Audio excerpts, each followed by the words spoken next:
2024 সালের জুলাই আগস্টে সংগঠিত মানবতা বিরোধী অপরাধের দায়ে তদানীন্তন প্রধানমন্ত্রী শেখ হাসিনা, তদানীন্তন স্বরাষ্ট্রমন্ত্রী আসাদুজ্জামান খান কামাল, তদানীন্তন inspector general of police Chowdhury Abdul Al মামুনের বিরুদ্ধে আনুষ্ঠানিকভাবে অভিযোগ গঠন করেছেন এবং আগামী 3রা আগস্ট এবং 4ঠা আগস্ট এই 2 দিন ওপেনিং স্টেটমেন্ট এবং সাক্ষীর পরীক্ষার জন্য দিন ধার্য করেছেন, অর্থাৎ ওই দিন সাক্ষ্য শুরু হবে। আজকে 5টি অভিযোগে এই আসামি ত্রয়ের বিরুদ্ধে অভিযোগ গঠন করা হয়েছে।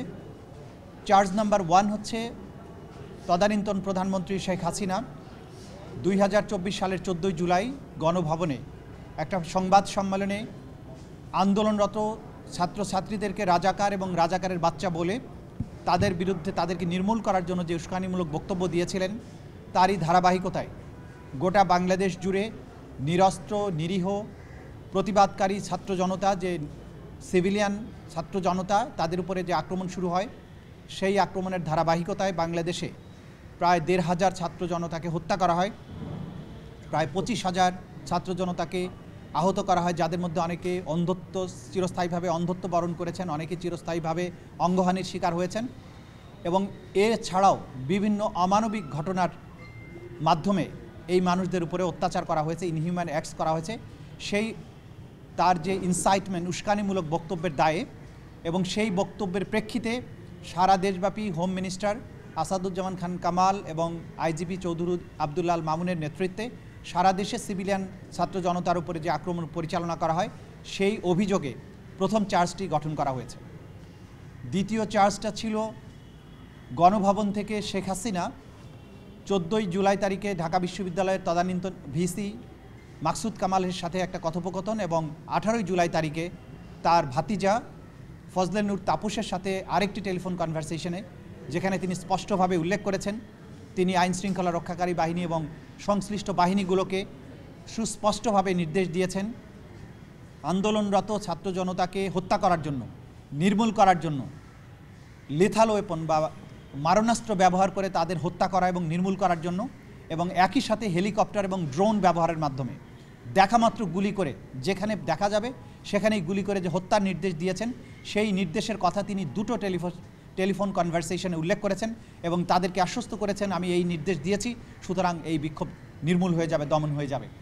তার এই অর্ডার স্বরাষ্ট্রমন্ত্রী আসাদুজ্জামান খান কামাল এবং আইজিপি চৌধুরী আব্দুল আল মামুনের মাধ্যমে সমস্ত বাহিনীগুলোর কাছে কনভে করা হয়েছে, আওয়ামী লীগের কাছে কনভে করা হয়েছে, ছাত্রলীগ যুবলীগের কাছে কনভে করা হয়েছে এবং সেই নির্দেশের আলোকেই দেশব্যাপী জুলাই এবং আগস্টে 1,500 ছাত্র জনতাকে হত্যা করা হয়েছে, 25,000 মানুষকে আহত করা হয়েছে, যাদের মধ্যে চিরস্থায়ীভাবে অন্ধত্ব বরণ, চিরস্থায়ীভাবে অঙ্গহানি সহ নানান ধরনের মানবতা বিরোধী অপরাধ সংগঠন করার দায়ে তাদের বিরুদ্ধে সুপিরিয়র কমান্ড রেসপন্সিবিলিটির আওতায় অভিযোগ গঠন করা হয়েছে।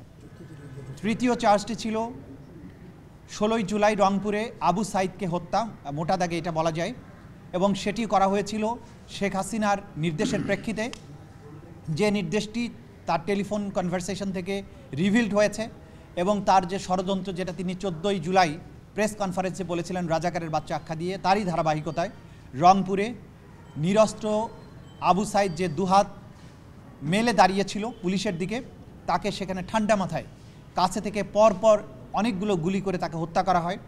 হত্যা করার পরে তাকে রংপুর মেডিকেল কলেজে নিয়ে যাওয়া হয় হসপিটালে, সেখানে তার সুরথাল রিপোর্টটা ভুলভাবে তৈরি করা হয় মৃত্যুর প্রকৃত কারণ গোপন করার জন্য। পোস্টমর্টেম রিপোর্ট 4 বার পরিবর্তন করা হয় যাতে করে গুলিতে তার মৃত্যু হয়েছে এই তথ্যটি উঠে না আসে। এই হত্যার চেষ্টা, ষড়যন্ত্র, নির্দেশ এর মাধ্যমে এই আসামিগণ তাদের সুপিরিয়র স্ট্যাটাস ব্যবহার করে রংপুরের পুলিশ প্রশাসন এবং অন্যান্য আইন শৃঙ্খলা রক্ষাকারী বাহিনীকে এবং আওয়ামী লীগ, যুবলীগ এবং বিশ্ববিদ্যালয় প্রশাসনকে ব্যবহার করে সেখানে আবু সাইদকে গুলি করে হত্যা করার মাধ্যমে যে মানবতা বিরোধী অপরাধ করেছেন, সেই দায়ে তৃতীয় অভিযোগটি গঠন করা হয়েছে। চতুর্থ অভিযোগটি ছিল 5ই আগস্টে যখন সারা বাংলাদেশ থেকে ছাত্র জনতাকে ঢাকা অভিমুখে আসার জন্য আহ্বান জানানো হয়েছিল, সেই আহ্বানে সাড়া দিয়ে সারা দেশ থেকে ছাত্র জনতা ঢাকা অভিমুখে যখন রওনা দেন, সেই সময় রাজধানীর চানখারপুর এলাকায়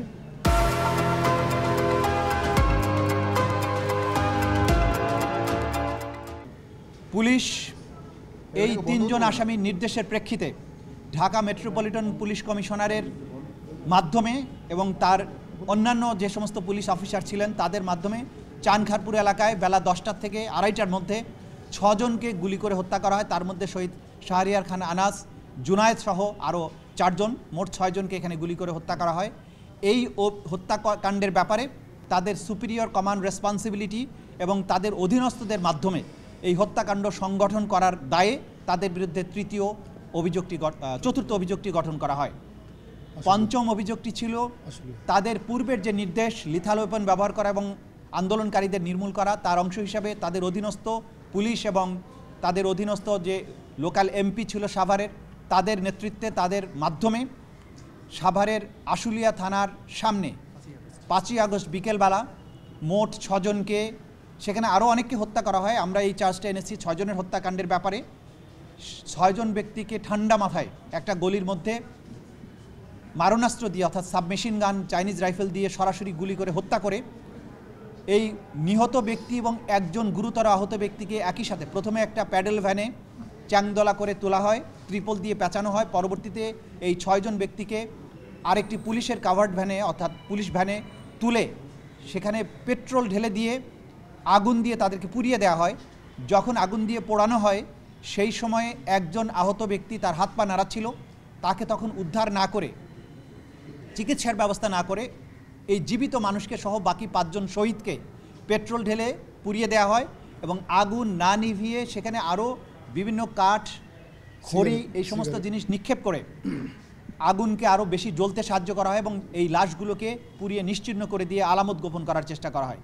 এই নির্মম হত্যাকাণ্ড, লাশকে আলামতকে গোপন করার চেষ্টা, এটা এই আসামিদের সরাসরি নির্দেশ, তাদের ষড়যন্ত্র এবং পরিকল্পনায় সংগঠিত হয়েছিল, তাদের অধীনস্থদের মাধ্যমে সংগঠিত হয়েছিল বলে তাদের বিরুদ্ধে এই পঞ্চম অভিযোগটি গঠন করা হয়। এই 5টি অভিযোগ পড়ে শোনানো হয়। যেহেতু একজন আসামি এখানে আদালত উপস্থিত ছিলেন, চৌধুরী আব্দুল আল মামুন, বাকি 2 জন আসামি পলাতক আছেন। পলাতক থাকায় তাদের বিরুদ্ধে আইনি প্রক্রিয়ায় নোটিশ জারি করা হয় এবং তারপরেও তারা উপস্থিত না হওয়াতে তাদের বিরুদ্ধে পত্রিকাতে বিজ্ঞপ্তি দিয়ে তাদেরকে হাজির হওয়ার জন্য নির্দেশ দেওয়া হয়। তারপরেও তারা আদালতে উপস্থিত হননি। এরপরেও আসামি শেখ হাসিনাকে আদালতে উপস্থিত করানোর ব্যাপারে রাষ্ট্রের পক্ষ থেকে তিনি যে দেশে পালিয়ে আছেন সেই দেশের সাথে সম্পাদিত এক্সট্রাডিশন চুক্তির আওতায় তাকে বাংলাদেশে ফেরত এনে বিচারের মুখোমুখি করার চেষ্টা রাষ্ট্র করেছে, কিন্তু সেই আহ্বানে চুক্তির অপরপক্ষ ভারত সাড়া না দেয় তাকে উপস্থিত করানো সম্ভব হয়নি। অপর আসামিও আসাদুজ্জামান খান কামাল, তিনি পলাতক আছেন, তিনিও আদালতে উপস্থিত হননি তার বিরুদ্ধে নোটিশ জারি হওয়া সত্ত্বেও। তৃতীয় আসামি চৌধুরী আব্দুল আল মামুন সাহেব গ্রেপ্তার হয়ে আদালতে উপস্থিত ছিলেন। তাকে যখন অভিযোগ পড়ে শোনানো হয় এবং আদালত তাকে জিজ্ঞাসা করেন তিনি তাকে যে অভিযুক্ত করা আছে সেই ব্যাপারে তার বক্তব্য কী, তিনি তার দোষ স্বীকার করেছেন এবং তিনি বলেছেন তিনি একজন সাক্ষী হিসাবে এই যে ঘটনাটি মানবতা বিরোধী অপরাধ 2024-এর জুলাই আগস্টে হয়েছিল সেই অপরাধের সমস্ত কিছু যেহেতু তার জানবার কথা, তিনি সমস্ত তথ্য আদালতকে উদ্ঘাটনের ব্যাপারে সহায়তার মাধ্যমে তিনি অ্যাপ্রুভার হতে চেয়েছেন এবং সেই প্রার্থনাও আদালত মঞ্জুর করেছেন। সুতরাং তিনি পরবর্তীতে এই আদালতের সুবিধাজনক সময়ে তার বক্তব্য উপস্থাপনের মাধ্যমে আদালতকে প্রকৃত ঘটনা এবং অপরাধ কাদের মাধ্যমে কিভাবে সংগঠিত হয়েছিল সেই তথ্য উদ্ঘাটনে সাহায্য করবেন। এই ছিল আজকের দিনের প্রসিডিংস। তাহলে কি আজকে থেকে চৌধুরী আব্দুল আল মামুন সাক্ষী হয়ে গেলেন? সাক্ষী হিসাবে গণ্য হবেন এটাই আদালত বলেছেন এবং পরবর্তীতে যে সময়ে রাজসাক্ষী, এটাকে বাংলায় বললে রাজসাক্ষী, কিন্তু আমাদের আইনে যেটা বলা আছে অ্যাপ্রুভার, সেই হিসাবে তার আবেদন ছিল, সেই হিসাবে তিনি গণ্য হবেন এবং তিনি এখন জেলেই থাকবেন, কিন্তু তাকে তার বক্তব্য গ্রহণের পরে চূড়ান্ত সিদ্ধান্ত আদালত দেবেন।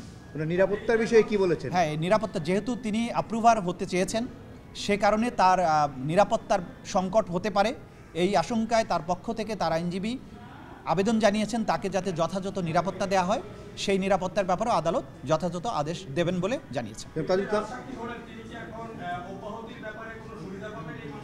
এটা আদালত নির্ধারণ করবেন।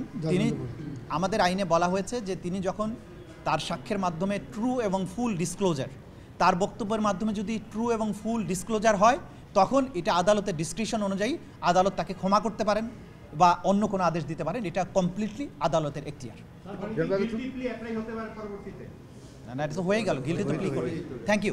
আপনি আজকে আদেশটি বলেননি আমাদেরকে, শুধু এই তো চার্জ গঠন হয়েছে। চার্জ গঠনের পরে আগামী 3রা আগস্ট ওপেনিং স্টেটমেন্টের জন্য এবং 4ঠা আগস্ট প্রথম সাক্ষ্য গ্রহণের জন্য দিন ধার্য করা হয়েছে। Thank you. Thank you.